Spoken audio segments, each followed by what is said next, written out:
Dan setinggi apapun ilmu perdukunannya, dan setinggi apapun ilmu kanuragannya, tetap akan ditenggelamkan di neraka jahanam oleh Allah Subhanahu wa taala.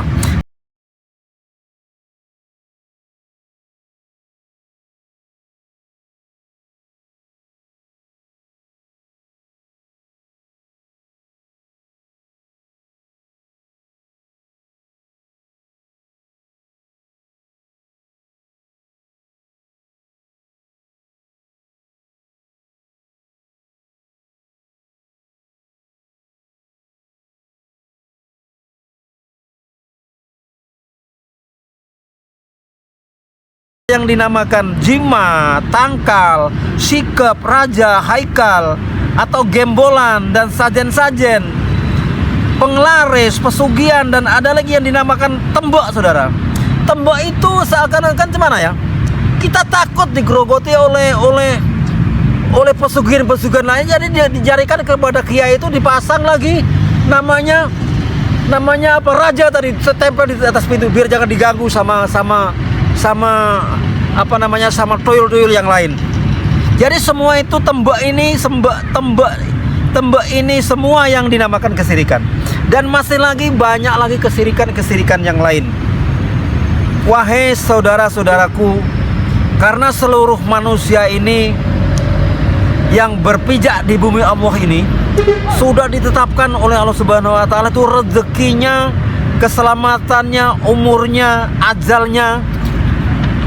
Dan lagi kalau Allah Subhanahu wa taala membuat ketetapan atau takdir, siapapun dan manusia manapun tidak akan sanggup untuk mengubahnya tanpa izin dari Allah Subhanahu wa taala.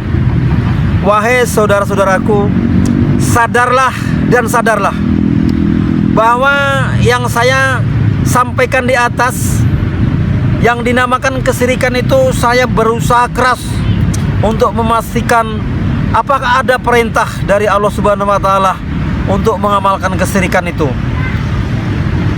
Jadi saya berulang-ulang mencari kepastian di dalam kitab suci Al-Quran ini. Saya buka bolak-balik, ternyata saudara-saudara, semua ini amalan yang menyeret ke kubangan-kubangan dosa.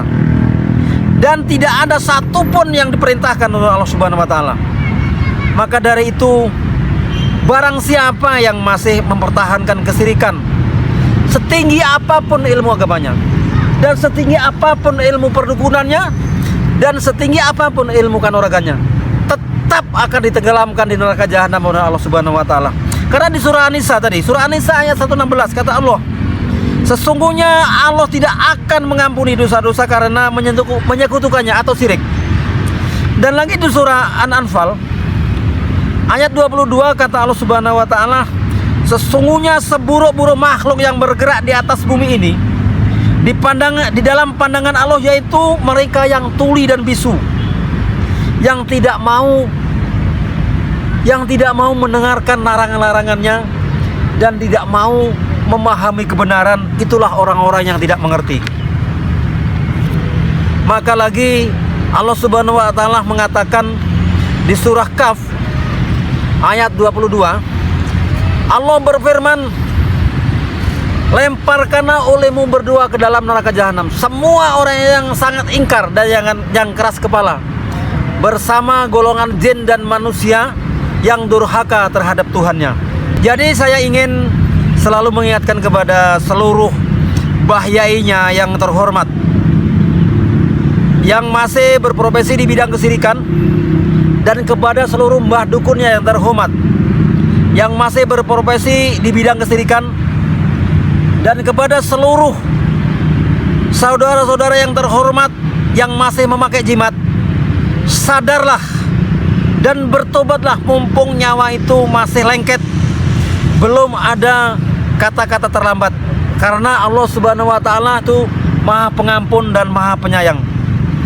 Terkecuali nyawa itu sudah sampai di kerongkongan, itu tidak ada lagi kata-kata bertobat, saudara-saudara. Karena kita semua ini tidak tahu sampai kapan kita ini hidup. Inilah peringatan saya yang agak pedas. Semoga saudara-saudara yang satu keturunan dari Nabi Adam alaihissalam dan Hawa dengan mendengarkan kata-kata yang pedas bisa melapangkan dadanya untuk bertobat yang nasuha. Ini semua bukan paksaan, tergantung terhadap kesadaran saudara-saudara. Saya cuman bisanya mengingatkan, karena Allah pun telah menetapkan di surah Ar-Ra'd, atau kata Allah Subhanahu wa taala, sesungguhnya Allah tidak akan mengubah keadaan suatu kaum hingga mereka mengubah apa yang ada pada diri mereka. Dan apabila Allah menghendaki keburukan terhadap suatu kaum, tidak ada seorang pun yang bisa menolak.